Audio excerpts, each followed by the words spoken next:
The most powerful thing that you can do as a woman is decenter men in your life. Decenter them. Trust me when I tell you that. This is coming from a man. Believe me when I tell you this.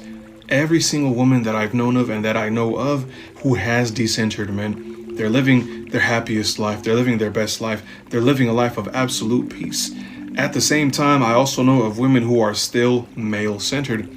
They're not living the same way that a woman who has decentered men is living. The women who are male-centered tend to still get played, still get lied to, and still get manipulated because they haven't decentered men in their life. And what's meant by decentering men is not rejecting every single man. When you decenter men, you prioritize your needs and yourself above everyone else. So men are no longer in the spotlight. They're no longer in the center of your life. Now it's you who's the main character. A lot of people have the idea that decentering men means rejecting every single man. That's not what it means. What it means is putting your priorities and your needs over everyone else. When you finally decenter certain people from your life, you're going to build a better relationship with yourself. And when you build a better relationship with yourself, you're not just going to allow any person to come in your life who doesn't value you, who doesn't respect you, and who doesn't treat you properly, because you already know what it's like to value yourself, to treat yourself right, and to respect yourself. So if someone doesn't do it the same way you're doing it for yourself, you're not going to allow them. What it truly means to decenter men is no more chasing men, no more seeking their validation, no more thriving off of their attention, no more getting excited about their compliments, no more bashing your own body because they don't like how you look, no more endlessly putting in the effort to try to impress them. Decentering men means you'll have more time to invest in meaningful friendships and in meaningful relationships. It means you're going to value your voice 10 times more. Decentering men means you're going to distance yourself from the male gaze and you're going to start wearing clothes and putting things on that you genuinely like. Decentering men means you don't have any time or energy to play therapist for a broken man. It's not your job to fix anyone. Decentering men is not about hating men at all. It's not even about disliking men. It's about putting yourself first above everyone else, recognizing your own worth and your own value without the need of it depending on male validation or male attention. Being male-centered is so cutesy as a teenager. Oh, I'm boy crazy. Once you turn 21, baby, just go ahead and let it go. Because the male-centered women are the women with 10 kids and 16 baby daddies. They're not able to get anywhere in life because when other people are worried about their goals, their dreams, their ambitions, school, etc., their degree, all you're worried about is Charlie and who he was with last night. Being male-centered as an adult will turn you into a loser with nothing to show for your life. This might sound mean, I might be harsh. You're not being a girl's girl. Certain messages don't need to be delivered warm and fluffy.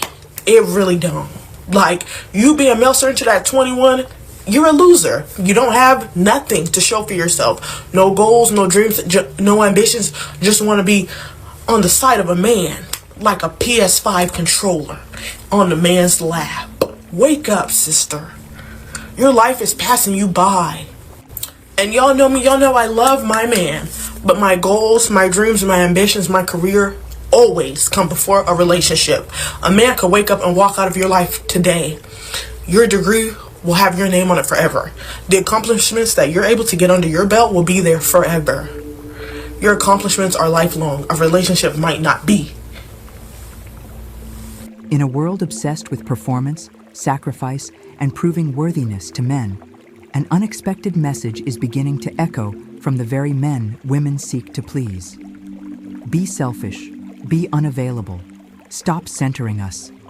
This isn't sarcasm. This is strategy. And it's coming from men who understand how deeply female suffering has been woven into the fabric of male-centered conditioning. It is also coming from men who know the psychological patterns of attraction better than most women do. Because when you build your identity around pleasing men, you lose more than just his respect. You lose your soul. When a flower blossoms in the wild without an audience, it is no less beautiful. Learn to bloom for yourself, not for their approval. Let's begin by confronting an ugly truth. Most women have been taught from childhood that their value lies in what they can do for others, especially men. From fairy tales to family dynamics, girls are encouraged to be accommodating, selfless, kind, and above all, available. Availability becomes currency, emotional labor becomes proof of love, and centering men becomes the silent expectation coded into their very sense of self-worth. The result? A generation of women who pour and pour into men, hoping that one day they'll be chosen in return. Carl Jung once said that the privilege of a lifetime is to become who you truly are. But you can't become who you truly are if your life revolves around being what a man wants. Jung's theory of the shadow teaches us that everything we repress, our anger, our needs, our power, goes underground and controls us from the dark. When a woman centers men, she often does it while suppressing her own desires, boundaries, and instincts. She becomes a performer in the theater of his ego, a role that empties her while inflating him. And eventually, she becomes resentful, confused, and emotionally starved. Men, especially emotionally intelligent men, can smell this. They may not have the language for it, but they feel it. They sense when a woman has abandoned herself. And whether consciously or unconsciously, they lose respect. Why? Because humans are wired to respond to value. And nothing screams low value more than emotional overavailability. When a woman is too emotionally available, too accommodating, too giving, especially before trust and commitment are earned, she is subconsciously signaling that her love is cheap, that she is desperate, that she has no inner kingdom of her own. This is why some men, ironically, advise women to do the very opposite, not to hurt them, but to preserve their own dignity, to be selfish, not in the malicious sense, but in the sacred sense, to become centered in their own worth, to become unavailable, not as a game, but as a natural result of being focused on one's own evolution, to decenter men, not out of bitterness, but out of wisdom. A male-centered woman will lose every time. She will lose herself. She will lose his respect. And she will lose the spiritual war between dependency and self-possession. Modern dating is not what it used to be. We are not in a world where loyalty, kindness, and consistency are automatically rewarded. In fact, these qualities are often exploited when they come without boundaries. A woman who gives everything without discernment is not seen as generous. She's seen as easy to manipulate. In today's psychological landscape, mystery, standards, and emotional sovereignty are the traits that command devotion. Men chase what they fear losing. They do not chase what is always accessible, emotionally naked, and desperate for attention. Let's talk about emotional unavailability. Many women have been told that being emotionally open is the path to intimacy. That's only half true. Vulnerability is powerful, but only when given to the deserving. When a woman is emotionally open with a man who hasn't earned that trust, she is not being vulnerable. She is being reckless. And men know this. They know when they've done nothing to deserve your emotional openness, and instead of appreciating it, they begin to see you as unfiltered, boundaryless, and easy to conquer. Emotional unavailability, when rooted in self-protection and self-respect, is not toxicity, it's intelligence. It's the ability to say, you haven't earned the key to my inner world yet. It creates tension, it creates value. It forces a man to step up, to qualify himself, to build safety. A woman who is hard to access emotionally is a woman who commands energy rather than leaks it. And men feel this in their nervous system, even if they don't consciously understand it. They feel challenged, they feel respect, and most importantly, they feel motivated. Now let's address the concept of selfishness. For most women, the word has been poisoned. Being called selfish is often the ultimate insult. It implies coldness, arrogance, emotional cruelty. But this is a manipulation. The real definition of selfishness, in the healthy sense, is the ability to put your needs first, without shame. To value your time, your energy, your well-being over others' expectations. To understand that self-abandonment in the name of love is not love, it's self-harm. And no real man wants a woman who harms herself to keep him happy. In fact, most men will test your selfishness. They will unconsciously test your boundaries. They'll push, they'll pull, they'll observe how quickly you give in. how much of yourself you're willing to sacrifice. And once you cross the line of self-betrayal for him, he subconsciously realizes this woman doesn't love herself. This woman doesn't have standards. And instead of feeling grateful, he begins to feel disgust. It is not your kindness that turns him off. It's your erasure. This is why decentering men is a radical act of spiritual survival. Not because men are evil, but because when you build your life around a man's validation, you are outsourcing your soul. You are asking someone else to define your worth, to regulate your emotions, to shape your identity. And this is the root of most female heartbreak. Not the betrayal itself, but the realization that she handed him the keys to her joy, and he drove off without her. Carl Jung taught that individuation, the process of becoming whole, requires us to integrate all aspects of the self, including the dark ones. For women, this often means reclaiming the selfish, cold, and unavailable parts that society has told them to suppress. These traits, when healed, become boundaries. They become standards. They become power. A woman who individuates no longer needs to be loved to feel alive. She becomes the center of her own gravity. To truly decenter men means to understand that romantic attention is not a reward. It's a side effect of becoming the most grounded, fulfilled, emotionally secure version of yourself. It means your life is not organized around being chosen. It is organized around being authentic. You are no longer waiting to be claimed. You have claimed yourself. And from this place, you attract men who are not intimidated by your strength, but inspired by it. Let's go deeper. Why do male-centered women always lose? Because when your world revolves around him, he becomes your God, your regulator, your savior.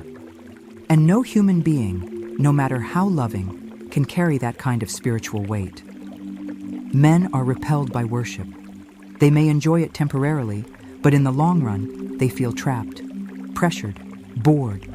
They long for the woman who has a life outside of them, a mission, a pulse that doesn't skip when he pulls away.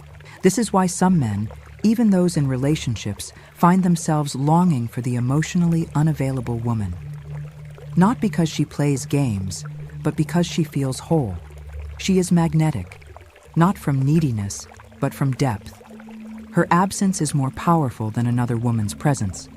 And in her silence, he hears everything he's never heard before.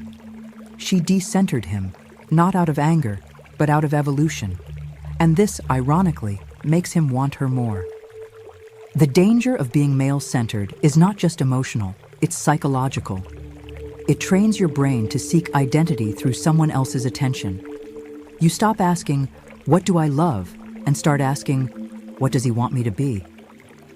You stop exploring your desires and start performing roles: the mother, the therapist, the ride or die. And in all of these roles, you slowly disappear. Until one day, you wake up and realize you don't even know who you are without him. This loss of self is spiritual trauma. It's not just about heartbreak, it's about disconnection from your essence, from your creative fire, from your purpose. A male-centered woman is constantly in emotional labor, performing, pleasing, preventing chaos. And in this emotional overfunctioning, she loses her radiance, her joy, her magic. She becomes exhausted, bitter, and afraid to be alone. Not because she's weak, but because she's never been taught how to be full without giving everything away. The most dangerous lie women are told is that being needed equals being loved. This lie keeps women enslaved in dynamics that drain their spirit. Being needed is not the same as being cherished. In fact, men often need women they don't even like because she's a therapist, a mother, a comfort zone. But when he's done using her as an emotional crutch, he walks away clean. And she's left wondering why all her giving wasn't enough. So here's the truth. Your availability is not love. Your emotional labor is not love. Your self-sacrifice is not love. These are survival strategies, learned behaviors, trauma responses, and they must be unlearned, because the man who is meant for you will not require your self-abandonment. He will not need you to erase your needs, your boundaries, your dreams. He will meet you where you are, not where you shrink. Let's now enter the realm of energetics, the silent, invisible language between a woman and a man. When a woman is centered in herself, she emits an energetic field that says, I am whole, I am enough, and I am not waiting. This aura doesn't need to be loud. It doesn't need to post quotes or explain itself. It simply is. And men feel it before she speaks. They sense her indifference to validation, her rootedness, her mystery, and it compels them to rise or run. Either way, she wins, because she has already chosen herself. Carl Jung's idea of the anima, the unconscious feminine within a man, teaches us that men are drawn to the woman who represents their inner mystery, their unclaimed soul, their spiritual unknown. But when a woman gives everything away too soon, emotionally and energetically, she ceases to be a mystery. She becomes predictable, ordinary, and the unconscious mind loses interest, not because she isn't valuable, but because she failed to protect her value. She over-disclosed, over-explained, over-loved, and in doing so, she lost her magnetism. Mystery isn't a game, it's a boundary. It is the refusal to reveal your entire heart to someone who hasn't earned access. It is not about deception, it is about discernment. A woman rooted in self-worth does not perform vulnerability for approval. She chooses it with intention. She gives slowly. She allows time to reveal character. She listens more than she speaks. And in this quiet power, men are both intrigued and humbled. She is not a puzzle to solve. She is a temple to approach with reverence. The unavailable woman, in her highest form, is not damaged. She is healed. She has done the shadow work. She has met her inner child. She has confronted the part of her that begged to be chosen and whispered to her, "You are already enough." She is unavailable not because she's cold, but because she has standards. She is unavailable not because she hates men, but because she refuses to collapse for them. She is unavailable because she values her peace over performance, and that peace makes her unforgettable. So what happens when a male-centered woman tries to love a man into loving her back? She begins to erode. Slowly, tragically, she makes excuses. She doubles down. She performs emotional gymnastics. She becomes low maintenance. She stops asking for things. She stops expressing needs. She becomes easy to be with. And still, he drifts. Not because she's doing something wrong, but because she stopped being a woman and became a shadow, a projection of what he wanted her to be. And once she's no longer needed, she's discarded. This pattern is not rare. It is epidemic. It is the unspoken epidemic of feminine burnout. Women everywhere are emotionally exhausted, not because they're weak, but because they've been living outside themselves. They've been contorting their identities to be palatable, likable, lovable. And in this performance, they have abandoned their feminine power. That intuitive, untamed, deeply self-sourced energy that does not chase, it attracts. That does not beg, it blesses. That does not prove, it simply is. Now let's talk about what it means to decenter men in a practical way. It means you do not measure your day based on whether he texted back. It means you do not sacrifice sleep, peace, or sanity trying to decode his silence. It means you stop using a man's attention as a metric for your value. You wake up for yourself. You dress for yourself. You nourish your body, your spirit, your purpose, not because it makes you more attractive, but because it makes you more alive. You live with the belief that you are already complete, and that belief changes everything. When you decenter men, you reclaim time, energy, sanity.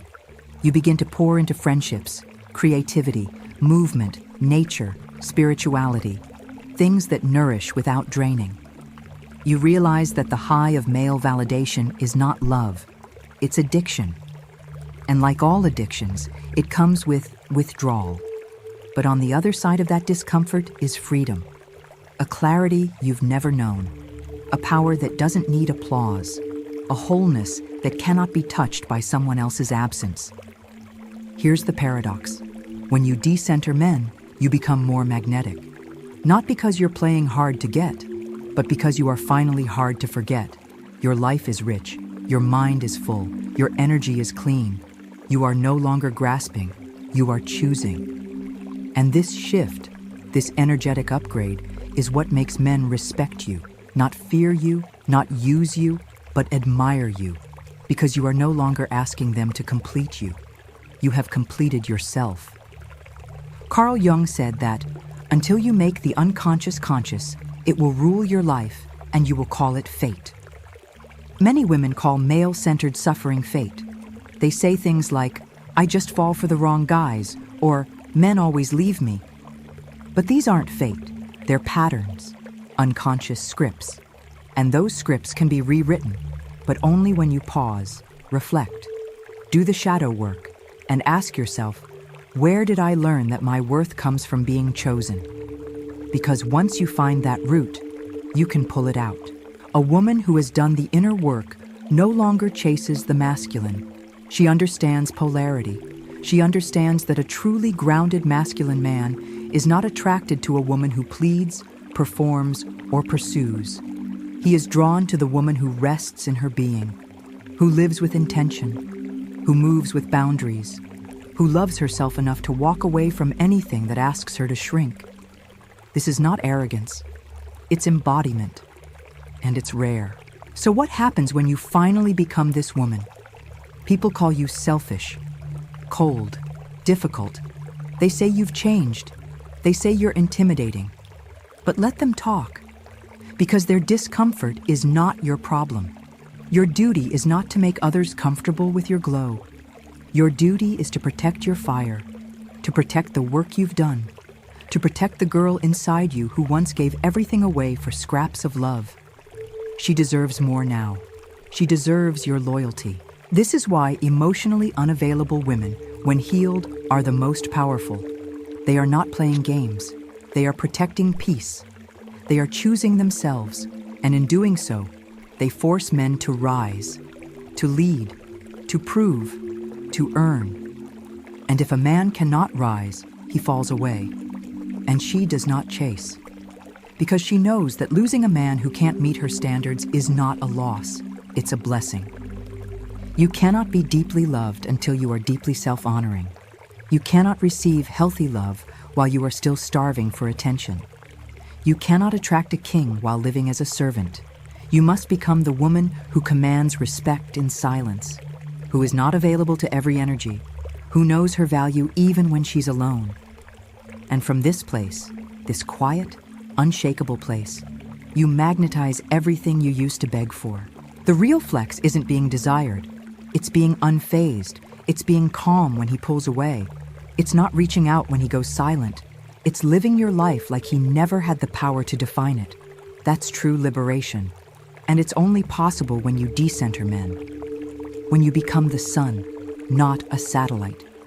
When you live for the joy of your own existence, not for applause, not for posts, not for his next message, but for you, for the woman you're becoming.